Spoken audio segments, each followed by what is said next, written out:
भाई लातूर जिल्ह्यातील या शाळेमध्ये जाऊन अभिजित दिपकेनी थेट त्याच्या डोक्याला हातच लावून टाकलाय. सीन काय झाला तुम्हाला सांगतो की आता अभिजित दिपकेचं स्कूल ठीक करू अभियान सुरू आहे आणि त्याच्या अंतर्गत तो महाराष्ट्रातल्या वेगवेगळ्या शाळेमध्ये जातो आणि विद्यार्थ्यांची गैरसोय होतीये का ते बघतोय. आणि अशातच लोकांना माहिती झालं की लातूर जिल्ह्यातील औसा तालुक्यातील एका शाळेमध्ये तो येणार आहे. तर त्याच्यामुळे त्या शाळेवाल्यांनी आधीच सगळी सेटिंग लावून ठेवली. त्यांचे जे पटांगण होतं, शाळा होती ती एकदम व्यवस्थित स्वच्छ करून टाकली आणि लहान मुलांना जेवण्यासाठी चांगल्या प्लेट्स वगैरे आणून ठेवल्या. जेव्हा अभिजित दिपके तिकडे गेला तेव्हा प्लेट एकदम व्यवस्थित चमकत होत्या. सगळं पाहून अभिजित दिपकेला पण शॉक बसला की एवढ्या नवीन प्लेट कशा काय. तेव्हा त्याला कळलं, त्या विद्यार्थ्यांनीच त्याला सांगितलं की या प्लेट आम्हाला पहिल्यांदा देण्यात आल्या.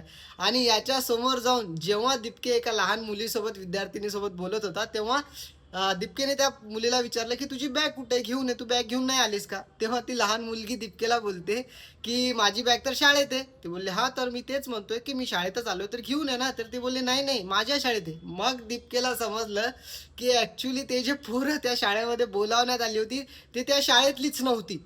म्हणजे भाई सरकारी शाळेवाल्यांनी जो स्कॅम लावून ठेवला होता औसा तालुक्यामध्ये तो एकदम नेक्स्ट लेवलचा होता. त्याच्यामुळे औसा तालुका आणि लातूर जिल्ह्यामधला जर कोण लोकप्रतिनिधी असेल त्यांना या व्हिडिओमध्ये नक्की टॅग करा आणि त्यांच्या जिल्ह्यात त्यांच्या तालुक्यात काय सुरू आहे एकदा त्यांना कळू द्या.